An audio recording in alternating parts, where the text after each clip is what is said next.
Mire, la encuesta que se conoció el día de ayer no es ese el panorama que se muestra. Nosotros analizamos con mucha responsabilidad cada sondeo de opinión y obviamente nos sirve también para ir midiendo el sentir de la población, el poder seguir trabajando en alternativas reales de solución, que es en lo que estamos metidos y con mucho compromiso de cara al proceso electoral 2024. Y además nuestra principal medición, que es en el territorio, que lo recorremos todos los días, el fin de semana, en los diferentes puntos del país, el sentir de la gente es claro.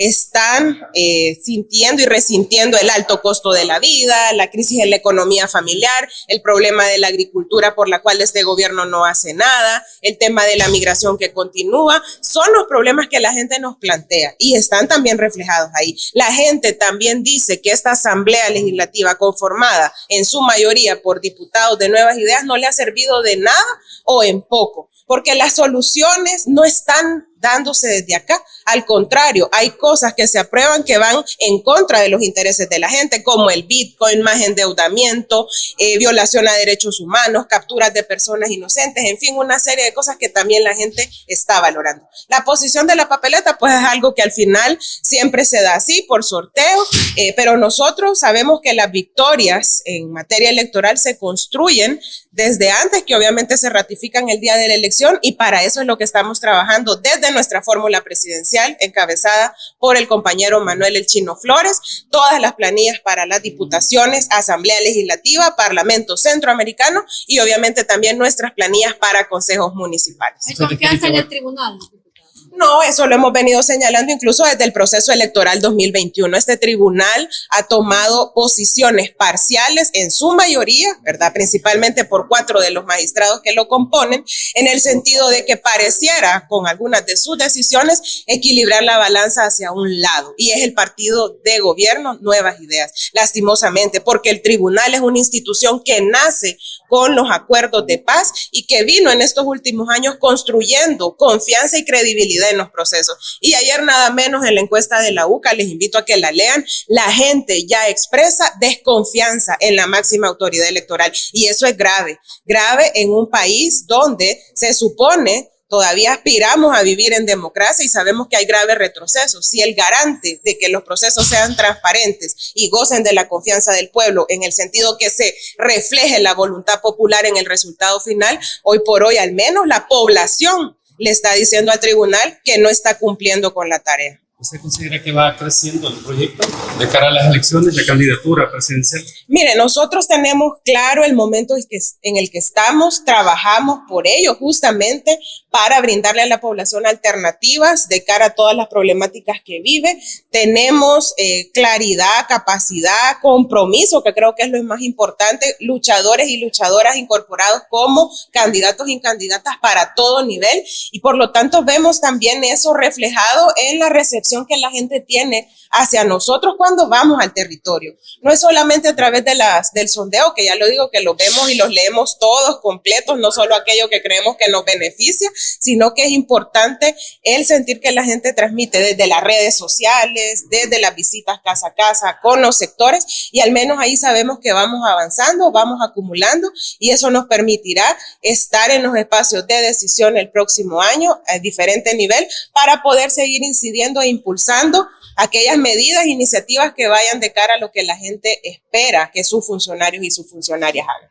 Hoy salió un medio de comunicación diciendo de que varios candidatos del partido de FMLN habían quedado fuera por parte del Tribunal Supremo Electoral. ¿Es cierto esto? Bueno, entiendo que hubo algunos reparos, observaciones en el sentido de cumplimiento de algunos de los requisitos, pero también tengo entendido que se solventaron en el lapso, digamos, o en el plazo de tiempo que la autoridad electoral da, y obviamente falta que el tribunal actualice la información para que determine la firmeza de las inscripciones de todas las candidaturas. Eso es parte del proceso, obviamente, del calendario electoral. La ley da esos plazos y en eso estamos. Hay que esperar que en estos días, porque eso fue justamente la semana pasada, que ya se oficialice y queden en firme las candidaturas, porque se trabajó por superar cada uno de los, digamos, señalamientos o cuestionamientos que pudo existir en algunos casos. Bueno, yo debo decir de que en apariencia algunos elementos, digamos, podrían significar eliminar trámites burocráticos, facilitar en cierto punto la conformación de sociedades. Sin embargo, hay que tener también claro que existe a la par de esto riesgos también de que se dé a través de estos mecanismos temas como lavado de dinero u otras cosas más cuando se relajan los controles.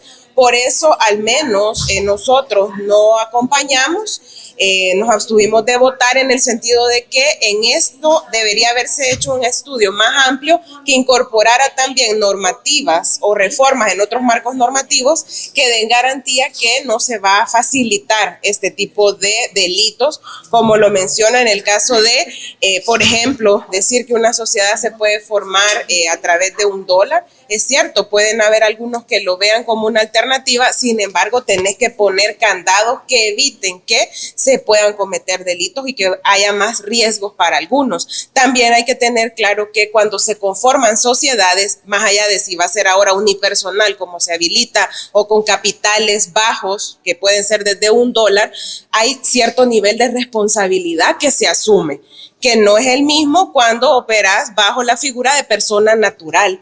Por eso también era importante en esto valorar otros pasos previos para llegar a este nivel, en el sentido de que no es cierto que una vendedora de tortillas, que alguien que vende frutas en su colonia, en un mercado, va a poder fácilmente transformar su modelo, digamos, de negocio, de emprendimiento a este esquema. Y yo creo que ahí le falta a las autoridades tener el oído más pegado a la gente de qué es lo que realmente se necesita para mejorar la actividad económica, que en El Salvador sí sabemos, pues en su mayoría, casi el 70% es realizada por gente a cuenta propia, emprendedores o lo que se denomina el sector informal. Debería de auditarse, debería de haber una auditoría. Exacto, mayor. Por eso digo yo que debía hacerse una reforma más integral, no solamente en estos aspectos del Código de Comercio, sino que verificar también otros marcos normativos que le den certeza a la gente. Es que de eso se trata, o sea, de cómo cuidas y proteges a la población, en este caso a emprendedores o a micro, pequeños empresarios, que si quieren dar un paso hacia la creación de una sociedad,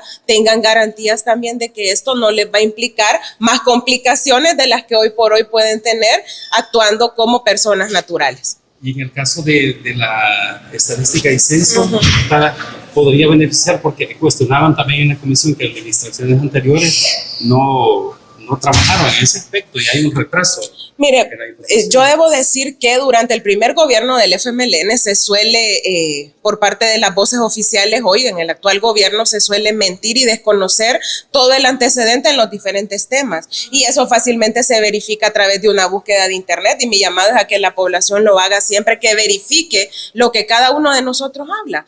Al final, en el caso de las estadísticas y censos, siempre, incluso por mandatos de convenios internacionales, de la ONU, de organismos internacionales, hay que aspirar a una imparcialidad, que la participación de las instituciones de gobierno sea solamente brindando la información, no tanto en órganos directivos o en el momento de toma de decisiones. ¿Por qué? Porque ahí se pone en riesgo la imparcialidad de las estadísticas, de los datos que se puedan generar. Y con la ley que se aprobó, a diferencia de lo que antes existía en la DIGESTI, que la dependencia únicamente era administrativa y financiera con el Ministerio de Economía, hoy vemos que se crea un consejo directivo con participación de Raimundo y todo el mundo, si lo decimos así, en el caso de las instituciones públicas. Y teniendo en cuenta cómo funciona el actual gobierno, que decreta reserva en la información, que no da los datos, que oculta la información, eso puede implicar un grave retroceso.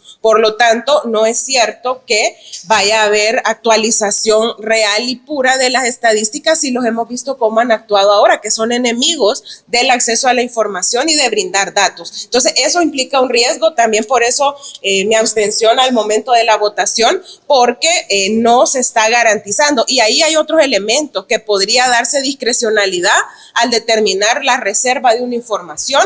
El caso también de la apertura a las búsquedas de financiamiento por otros mecanismos, algo que hemos visto que este gobierno lo está habilitando en todas las instituciones, porque obviamente el dinero no les está alcanzando. Entonces, hay realmente preocupación en torno a lo que hoy por hoy ya es un retroceso, con esto puede implicar todavía el cierre de más información hacia la gente y en un caso que es tan sensible, porque hay que recordar que las estadísticas son un punto de partida o deberían de ser un punto de partida para los gobiernos de turno para establecer políticas públicas y dar respuesta a los problemas que la gente vive. Además será digital ahora, a partir de Pero es que eso, en ese caso, venían dándose avances. O sea, no es cierto que eso no se haya hecho en otros momentos. Claro, cada gobierno que llega tiene la obligación de avanzar. La tecnología avanza, la tecnología se mueve, pero ese no es el punto medular. Acá los riesgos están en qué tipo de datos o de información es la que las instituciones hoy del gobierno van a decidir